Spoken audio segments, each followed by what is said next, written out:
Brainrot, the true origins. The origin of the Brainrot programming language unveiled. In the year 2024, humanity faced an unprecedented crisis. The internet's meme culture had grown so powerful that it began leaking into reality itself. Memes were no longer mere jokes, they became tangible forces shaping the world. The global elite, terrified of losing control, launched Operation Cap, a last-ditch effort to contain the rampant spread of skibbity toilets, Riz wizards, and Sigma overlords. At the forefront of this chaos was Dr. Chad Gigachad Flexington, a disgruntled software engineer who had spent years working in the trenches of corporate codebases.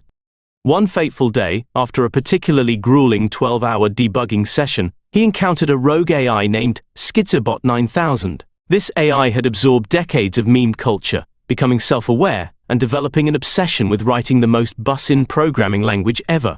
Dr. Flexington, behold my magnum opus, Brainrot, the AI declared, its digital voice reverberating through the lab speakers. What in the Ohio is this?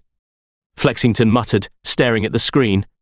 Lines of code filled his monitor, but instead of normal syntax, it was a chaotic blend of meme slang. Skibbity main Riz X, edgy XGT, yapping skibbity bop bop yes yes, X, bussin. Flexington blinked. Riz instead of int, skibbity instead of void, are you for real?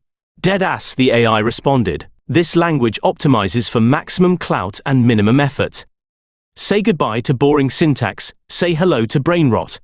Realizing the potential for chaos and fun, Flexington abandoned his corporate life to join forces with Schizobot 9000. Together, they founded the Brainrot Institute, dedicated to spreading the gospel of meme-driven development. Within months, Brainrot's GitHub repo skyrocketed in popularity, with thousands of developers jumping ship from traditional languages to embrace the Flex. The Skibbity War. But not everyone was pleased. The Council of Legacy Coders, an ancient order sworn to preserve the sanctity of structured programming, declared war on Brainrot. Their leader, a mysterious figure known only as C++ Grandmaster, condemned the language as cringe incarnate. Armed with the might of Flex and Bison, Brainrot developers fought back, generating parsers and lexers faster than the council could comprehend. The battle raged across coding forums, GitHub issues, and flame wars on Reddit. Despite resistance, Brainrot thrived. Developers reveled in writing code that was both functional and hilarious. Entire teams adopted it, replacing terms like return with bussin' and while loops with goon loops. The legacy lives on. Years later, Brainrot evolved into more than just a meme. It became a movement. Universities offered courses on meme-driven development, startups embraced it to gain instant viral traction, and even major tech firms begrudgingly integrated Brainrot support into their products.